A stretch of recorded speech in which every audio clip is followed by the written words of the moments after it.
बिहार चुनाव से पहले जदयू में बहुत बेचैनी नजर आ रही है। देखिए, नीतीश कुमार अचानक ललन सिंह के आवास पर उनसे मिलने के लिए पहुंच गए हैं। नीतीश कुमार जब भी कोई फैसला लेते हैं तो वो फैसला अचानक ही होता है।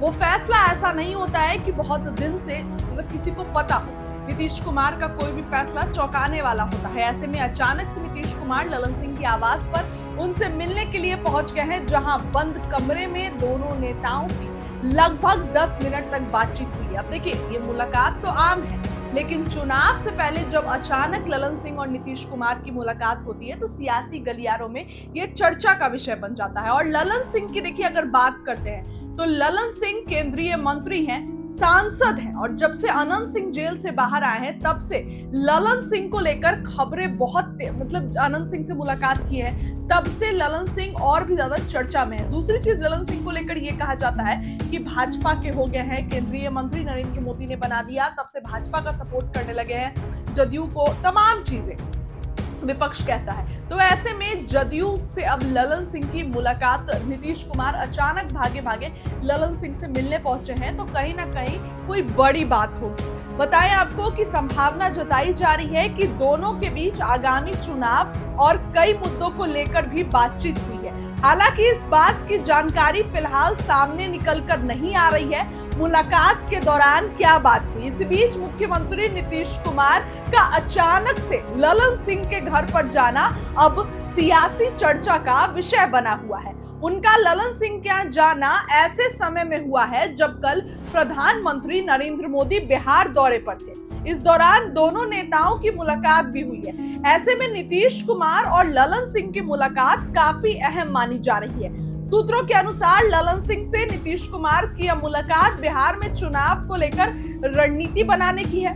बता दें कि बिहार में इस वर्ष विधानसभा चुनाव होना है। ऐसे में पीएम मोदी भी चुनावी शंखनाद कर चुके हैं। उन्होंने मधुबनी, गया और बेगूसराय में लगातार चुनावी सभा की है। इसके बाद क्या माहौल तैयार हुआ, इसी को लेकर मुख्यमंत्री और नीतीश कुमार और ललन सिंह के बीच चर्चा हुई है। ऐसे में ललन सिंह ने लालू और तेजस्वी पर एक ट्वीट भी किया, जमकर निशाना साधा। उन्होंने एक्स हैंडल पर लिखा कि पूरा परिवार भ्रष्टाचार में लिप्त, पिता का भ्रष्टाचार में जेल जाना और आना, जमानत होने पर हाथी पर चढ़कर चिल्लाना, चारा खाने वाले भी स्वतंत्रता सेनानी हो गए, पुत्र होश संभालते ही नौकरी के बदले जमीन लिखवाकर गरीबों का खून चूसकर आनंद ले रहा है। मोदी सरकार ने पकड़ लिया, बाहर बिहार में शासन करने वालों का सपना, भ्रष्टाचारियों का जो है ललन सिंह ने ये पोस्ट किया है। प्रधान कोतवाल डंडा लेकर जो खड़ा है। देखिए, ललन सिंह जदयू में एक बड़े नेता की भूमिका निभाते हैं, सांसद हैं और मुंगेर से और केंद्रीय मंत्री हैं। तो ऐसे में नीतीश कुमार जब उनसे अचानक मिलने गए, वो भी तब जब कल जो है प्रधानमंत्री नरेंद्र मोदी की सभा थी। अब ये सभा के बाद अचानक जब नीतीश कुमार ललन सिंह से मिलने गए तो चर्चा बहुत होने लगी कि आखिर नीतीश कुमार ललन सिंह से मिलने ऐसे भागे भागे क्यों पहुंचे। क्या नीतीश कुमार के दिमाग में कुछ खिचड़ी पकड़ी है? क्या नीतीश कुमार आने वाले समय में कोई बड़ा फैसला लेंगे? तमाम बातें हैं।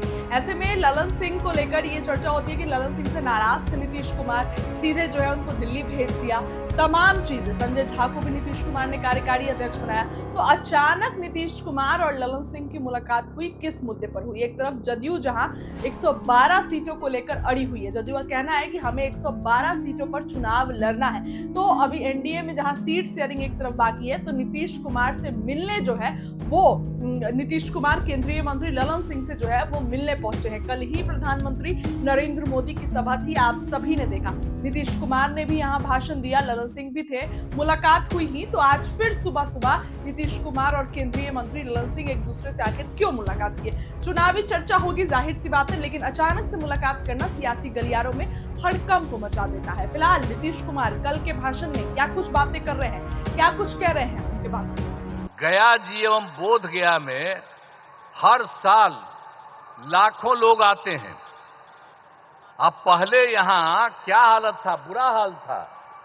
पहले वाले लोग कोई काम ठीक नहीं करते थे, और जब हम लोगों की सरकार आई तो हम लोगों ने सब जगह सब कुछ एक एक चीज को देख करके, आप सबको मालूम है, काम करना शुरू किया।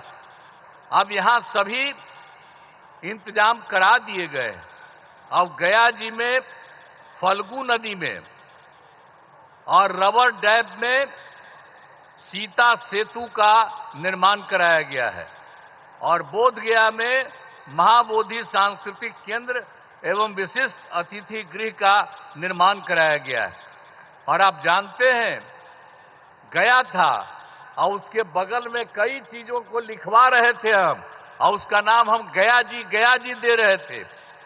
और उसी के बाद केंद्र के साथ आया हम लोग को यहाँ पर आए हुए आदरणीय प्रधानमंत्री यहाँ, तो इन लोगों की इच्छा थी कि भाई गया है तो गया को गया जी होना चाहिए, तो तत्काल हम लोगों ने गया को गया जी कह दिया है।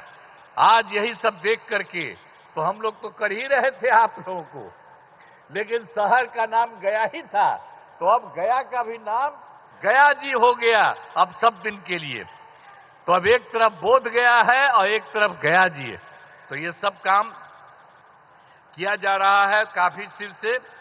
अब कुछ बात आपको हम बिहार के लिए कह देना चाहते हैं। अब पहले जो हम लोगों की सरकार आई 24 नवंबर 2005 को, और एनडीए की सरकार आई जिसमें बीजेपी और जदयू की सरकार थी, और उसके माध्यम से हम लोगों ने काम करना शुरू किया। लेकिन उसके पहले की जो सरकार थी उसका कोई काम नहीं था, सरकार से कोई काम नहीं किया गया। लेकिन हम लोगों की जब सरकार आई तब से हम लोगों ने एक एक काम करना शुरू कर दिया और पूरे बिहार में, और उसके लिए बिहार के विकास में हम लोग चारों तरफ लगे हुए हैं और हर तरह से सब जगह से कानून का राज है।